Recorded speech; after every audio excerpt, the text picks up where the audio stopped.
I'm Coach Chicken Legs, and I'm here to help PTs and coaches improve their programming to an elite level.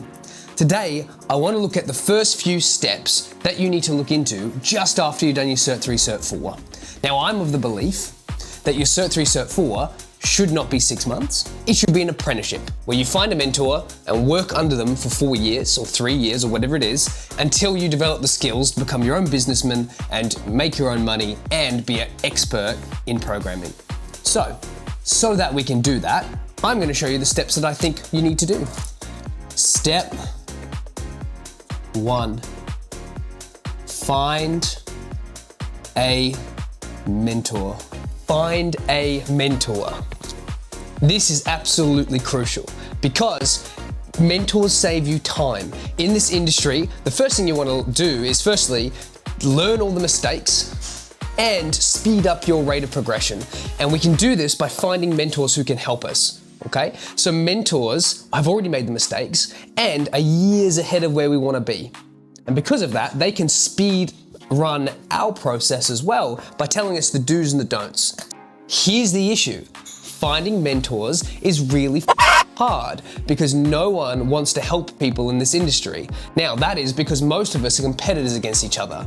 We are trying to change that, and if you look in the right spaces, you should be able to find a mentor for yourself. So after you've done your Cert 3, Cert 4, step 1 is find a mentor. Now, your mentor is going to be in one of 3 places at the beginning. Now, they are going to be mentors all around you all the time, but in the space of coaching and personal training, they're going to be in gyms and sports facilities. Who would have thought? So there's 3 main kinds of facilities you're going to run into. There's the big gyms, there's the medium semi-specialist gym, and then there is the small specialist gym. Okay. Now, the big gyms, the pros of them are that they have a huge amount of clients, they have huge marketing teams, they have large selling teams, and they're usually going to have a bunch of other coaches and a few people above you in those spaces. That's awesome for beginners. Now, the cons of that space are that the big gyms, they're focused more on volume, less on service. So the guys in the same space as you might not have high enough qualifications or experience to help mentor you to become a really, really top-notch mentor and program writer. That's okay. But do keep in mind that because you get such access to so many people, you also work underneath the company, meaning you'll do the company's programs, you'll do the company's prices, and it restricts your learning in those spaces. But it does make that up by having such a surplus of clients. And as we're soon to find out, one of the biggest priorities early on is to have as many people as we can. So if you can find a person who's really able to help you at the start, particularly when there's so many options in a big gym, that's a great idea. There's no problem there. That's a great find. Okay? The trick is not to find a con artist. Since the big gyms are very eager to hire people all the time, sometimes they can attract clients and coaches who aren't necessarily the best at their craft, and that can sometimes lead into con artists or people who are pretending to be better than they are. Not as common, but it has been something you can see in these big spaces. That's okay. Your semi-specialist spaces are usually more like CrossFit gyms, aquatic centers, soccer teams, footy teams, jiu-jitsu gyms, anything that's a bit more specialized. If you're a beginning coach and you have no idea what you want to specialize in, this gym might be very intimidating for you. But if you're starting to get an idea of what you want to train and who you want to train, this could be an awesome space because you might want to go into CrossFit and therefore you go to a CrossFit gym. The pros are that the coaches in this space, the mentors in this space, are usually a little bit more qualified, they're a little bit better at program writing, and they're really good at handling a specific niche. They know what the problems that are coming, and they know how to solve those problems. So these guys are really good at speed running you through specific niches. The con is that there's usually not as many clients because things like CrossFit attract certain people, and it also means that the person running the space is usually very busy because they've got to do a lot of different tasks, so they might not have the time to be able to help you immediately. That's okay, just something for you to consider. The small specialist gym is a gym that is small, who would have thought, but the caliber of coach is like a black belt. They are the creme de la creme. They are fantastic. They are the best of the best of the best at solving the most specific problems that you might run into in your sports and in your studies. Think like physio clinics. Think like kettlebell specific Olympic coaches. Think about Olympic gymnastics coaches. Think about people who have a very, very, very specific skill set and have demonstrated in the past that they can show people how to do these skills or fix problems within these skills. For you as a PT, the problem here is that the client base is incredibly thin and most of the clients only want to deal with the best of the best. Okay, they don't necessarily want to hang out with you, they want to hang out with the person who has all the skill set. That's okay. If you can get into this space and find a mentor in it, you will learn things you've never thought you'd ever need to know. You will blow up in skill set. It is unbelievable how quickly you will learn the niche that in this space. The issue is getting in there. These are the black belts of our area of expertise, remember. So hard to get in, but if you do get in, you will learn more than you possibly think you could have. So that's a really good thing, but it is hard to get there. There is no issue jumping between the three. You might start with one and go to another and go to another. The issue with mentorship is eventually you outgrow your mentor. That's okay. Feel free to jump between people. That is okay. But pick where it's most likely for you to start and go from there. But first step is find a mentor. Now, keeping on the theme that coaching is like an apprenticeship, we're gonna look at your first year as a coach. Now, your first year, you only have one goal. If you like this content, check us out on any of the social medias, YouTube's, Facebook, Instagram, leave likes, leave comments, or message us directly if you want to get in contact with any of the coaches to have a look at your own program or to invest in some of the mentor opportunities that we have. And it is get as many clients as possible. As many as you possibly can with your mentor. You are gonna take on every single person who walks in the door until your books are full. Now why? Why would I do that? Because I want you to learn who you hate to train. Who do you hate to work with? Okay? The sooner we can start identifying specifically where you want to train, where you want to work, getting you to that incredibly niche position, the better you're gonna be. So, since you're under your mentor, you might not have to worry about program writing. You might be using some of the templates and some of the programs that we've provided for you, so that way you don't have to worry just yet about the other side of the business that is coaching.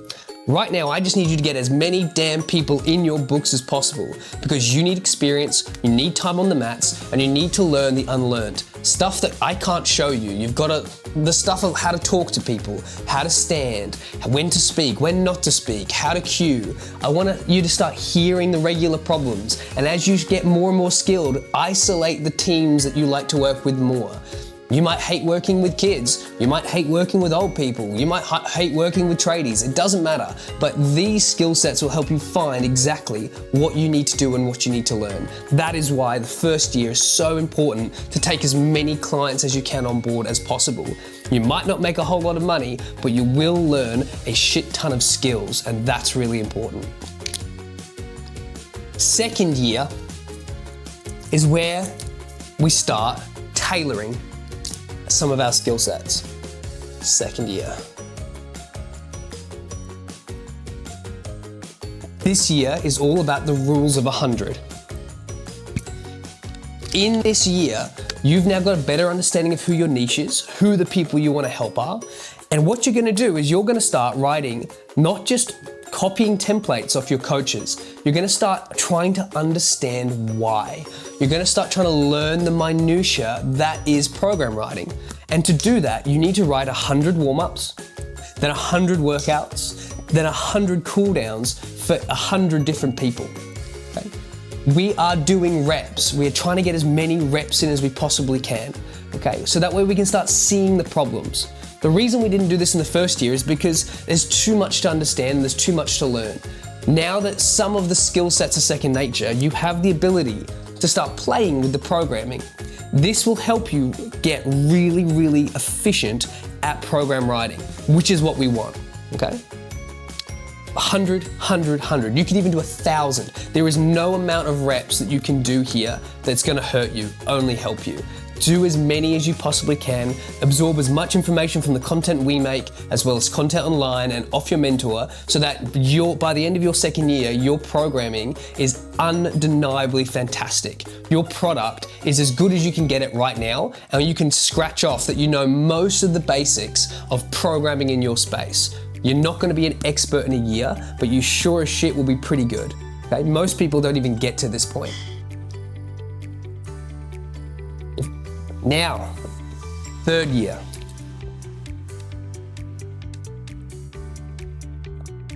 Let's make some money. That's what we're here to do now. Third year is money time. And how do we do this?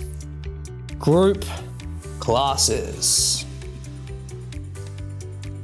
Group classes are the king now. Your program should be tight. You should be confident with it. You should be able to adjust it and adapt it to different demographics within the niche you're using in your training. You should have now heard a lot of the common issues in your group. For example, powerlifters have sore backs, older folk have sore knees, gymnastics athletes might have sore shoulders, whatever it be. You now have heard enough of the problems that you can fix a lot of people with relative ease. Your program's starting to get tight and tidy. We are now going to use that idea of having a really excellent program to start freeing us up some time and making us more money. Along our way, we might have found that some of the clients have either dropped off or no longer need our one-to-one attention. This is when we start funneling them into our group class. We're going to test our programming to its absolute level by trying to see if the program can do all the work for us in a group setting. If my program is really clear, good, and easy to run, I should be able to show a class at the start or during or after how to do things, and then it should work like clockwork. Okay?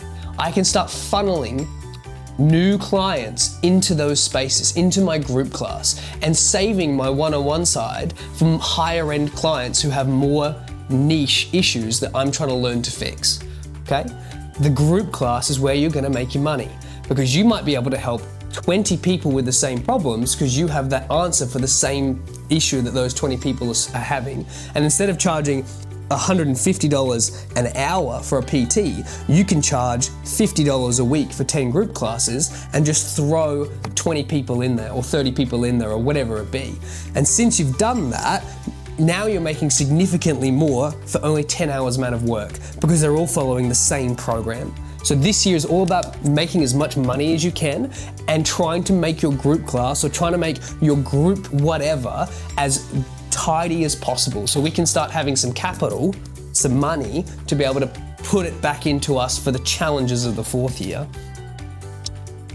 The fourth year is where we upset the rhythm. We've started getting better and better and better, and things are getting easier and easier and easier, and now it's time to mess with it. At this point, we are now making enough cash to be able to start branching out into how are we gonna make this a long-term career? Are we gonna go into partnership with our mentor? Are we gonna buy our own space? Are we gonna go online? What do I need to do next to keep increasing this revenue? Now, you might not want to change what you're doing. You might be happy at the third year apprentice level and just become a dynamite programmer. That's okay, that's fine, you can do that.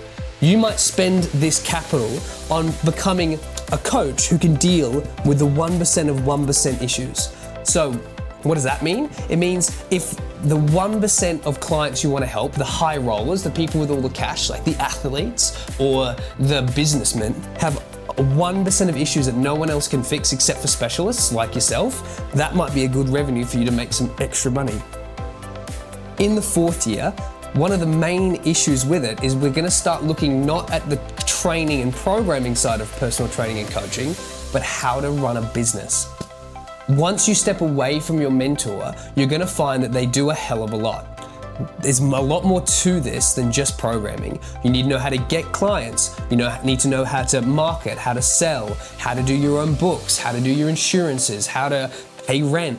There's 1,000 things you need to learn, and the 4th year is the best time to do it because you still have the safety net that is your coach and your mentor, and you're getting income from your classes, probably using your mentor's space and equipment. So you've got the capital, the time, and the safety net to start experimenting with where you want to go and what issues you're going to run into as your own business person. Okay? A good way to do this is as you're running your classes and you're finding that you've got the free time that those group classes have allowed, start trying to develop little side hustles. Try to see where you can start playing in the space. See if you can perhaps do some bookkeeping education, do some marketing education, try to play with whatever your rent model is or whatever your marketing model is. See if you can get more clients. Who knows? It doesn't matter. But your 4th year is the year of exploration, of opening up your wings and flying away from the nest, trying stuff, because you can always return to the nest if you've got a good relationship with your mentor. And finally, we get to graduation. Success. You've graduated, you've done a fantastic job. You're amazing. You did 4 years of hard work and you've learned a hell of a lot of skills. You now have the baseline to be able to do whatever you want. Hopefully in this time you found who you like to work with and who you don't. Hopefully you've found how to make money. And now it's time to sharpen your sword to the greatest capacity that you possibly can. You want to become the king of the kings. You want to become the most efficient of the efficient. And the way to do that is to start helping others. Start mentoring others so that you can pay forward what your mentor did to you and also give yourself time to learn new skills. If you're the best, if you're the boss, if you're running your own business and you have your own underlings, all of the worst and most specific issues will come to you. All the generic stuff, if you've trained your staff well, can be solved and resolved, but those 1% of 1% issues will fly straight to you, which is what we want. We want to become the problem solver of problem solvers, because then your time is worth even more than before. You start becoming the high-end coach who can help anyone within your niche, and so therefore you can charge whatever you want. Because if you're the only person in the local area who knows how to rehab a lower back issue in your sport specifically, or you've demonstrated over the past few years, or even beyond that, this graduation process could take tens of years, right? But you might be the only person in the powerlifting community who's had 5 clients all hit gold medals. And now you can charge whatever you want because you've demonstrated that you can do the shit you've told people you can do. Graduation's the most fun part, it's the most scary part, and a lot of people don't even get here. They just stop along the journey of each of the years of personal training. That's okay, that's fine. But if this is your goal, if this is where you want to get to, I wish you the best of luck. That's my understanding of the different steps in your apprenticeship that is coaching and personal training. Hopefully this has been helpful. If you like this content, please leave messages, reach out to us if you need help with mentoring, if you want help with your programming. That is what we're here to do. We're here to help your programming be unbeatable, because none of this can happen if you're shit at programming, because you've got nothing to sell, you've got nothing to offer, and you can't help people, which is the whole point of personal training. At the end of the day, if you can't help people, if your programs don't work, you're selling nothing and you're helping no one. So step 1, which is the most important, is get your programming up to snuff, and we're here to help you do it. Hey team, if you're liking this content, what I need you to do is follow us, support us, leave comments. We're here to help programmers be better at programming, make coaches and PTs the best of the best that we can, and it starts with programming and it starts with you. Share, like, subscribe.